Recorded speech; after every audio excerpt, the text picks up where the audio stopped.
All right, guys, so today I'm going to show you kind of inspecting my bore on my personal hunting rifle, my G3340 in 270, inspecting it for copper fouling. So I've always heard shooting copper bullets, you get tons of copper fouling, all that kind of stuff.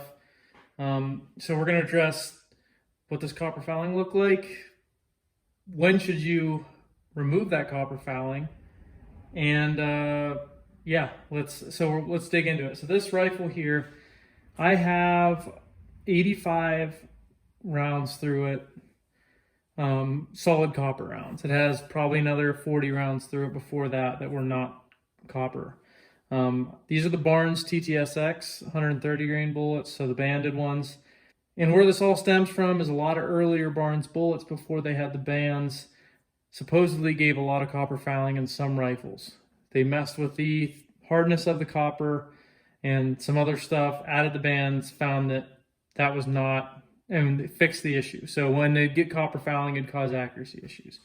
So anyways, I have my Borescope here, and I'm going to put pictures up, kind of flash pictures up as we go. Okay, so now as we're like right at the breech, so like right where the throat of the barrel comes in, right there's your throat. Okay, so I'm moving down the barrel. That's just a little mark in there, probably from there. I just ran a dry patch down here just to clear out any residue. I just shot this the other day.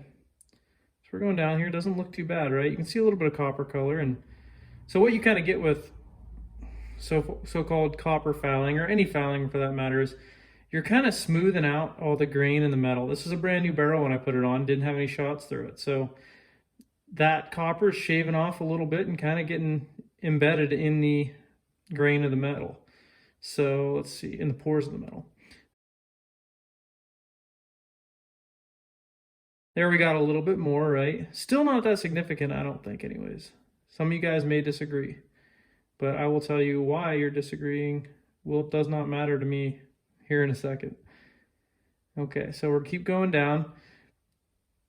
Definitely seems like the farther you get down the barrel, the more copper fouling you're seeing, but still it's not significant. And for 85 rounds, I mean, I was told, I've had multiple people saying that like, oh, you're going to need to clean it. If you use those Barnes bullets, you're going to need to clean it between every box and remove that. Well, I'm not seeing that at all. Once again, we're getting close to the end of the barrel here. Still nothing too bad, right?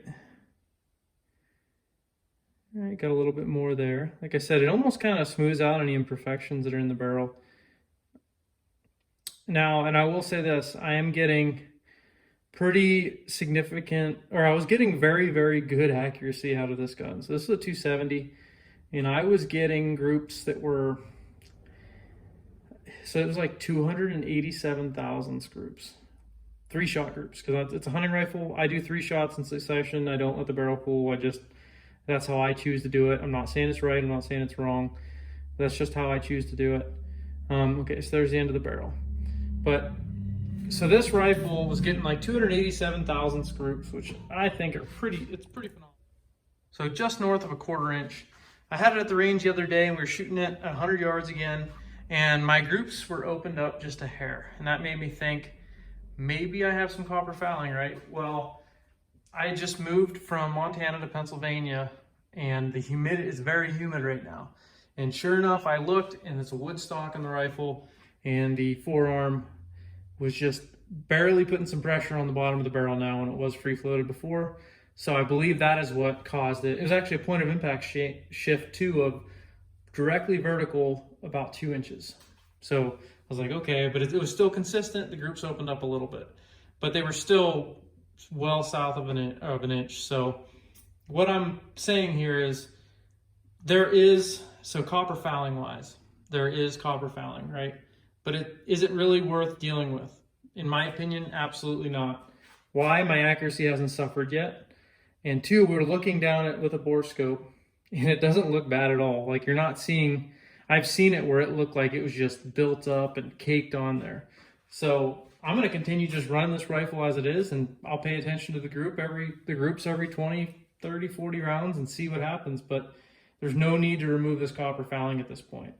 So once again, Barnes TTSX bullets, 85 rounds through this barrel without any heavy cleanings.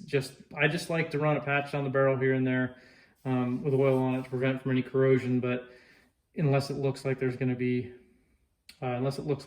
more, what do you call it, carbon fouling or not, but I'm not getting it with this.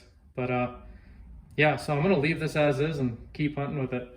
Probably end up checking on it again next year to see if there's any development, but right now it is good to go. I'd be curious what anybody else's opinions are on copper fouling and what they think, or if they've had any bad experiences with too much copper fouling. Because like I said, I don't care what you try to tell me on here, I am not going to remove the fouling on this because it is not causing any issues for me. So when I suggest anybody does the same, don't panic about it. If you're still shooting good groups, don't worry about trying to remove it yet. But yeah, let me know what you guys think in the comments. Thanks.